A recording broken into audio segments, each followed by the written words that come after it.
সামাজিক যোগাযোগ মাধ্যমের কন্টেন্ট ক্রিয়েটর ও ইনফ্লুয়েন্সারদের গোল্ডেন ভিসা দেওয়ার সিদ্ধান্ত নিয়েছে মধ্যপ্রাচ্যের উপসাগরীয় অঞ্চলের দেশ সংযুক্ত আরব আমিরাত। কোনো কন্টেন্ট ক্রিয়েটর এই ভিসা পেলে স্পন্সর বা পৃষ্ঠপোষক ছাড়াই 10 বছর দেশটিতে থাকতে পারবেন।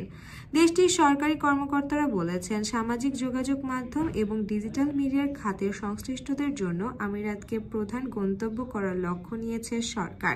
সেই লক্ষ্যের অংশ হিসেবেই নেওয়া হয়েছে এই সিদ্ধান্ত।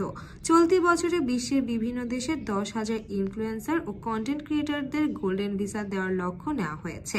আগ্রহী কন্টেন্ট ক্রিয়েটর বা ইনফ্লুয়েন্সারের জন্য মানও নির্দিষ্ট করে দিয়েছে আমিরাতের সরকার। যেসব ক্রিয়েটর কন্টেন্টের সৃজনশীলতা রয়েছে এবং যেসব কন্টেন্টের সমাজের প্রভাব ফেলতে সক্ষম, কন্টেন্ট তৈরির জন্য যারা পুরস্কার কিংবা স্বীকৃতি পেয়েছেন এবং যাদের কন্টেন্টের ফলে আমিরাতের নেটিজেনরা লাভবান হতে পারে, কেবল তাদেরকেই দেওয়া হবে গোল্ডেন ভিসা। আমিরাতের কর্মকর্তারা বলেছেন, গোল্ডেন ভিসা পেতে হলে আগ্রহী কন্টেন্ট ক্রিয়েটর বা ইনফ্লুয়েন্সারদের প্রথমে ক্রিয়েটর্স HQ নামের একটি ওয়েবসাইটে ঢুকতে হবে এবং সেখানে একটি আবেদনপত্র পূরণ করতে হবে।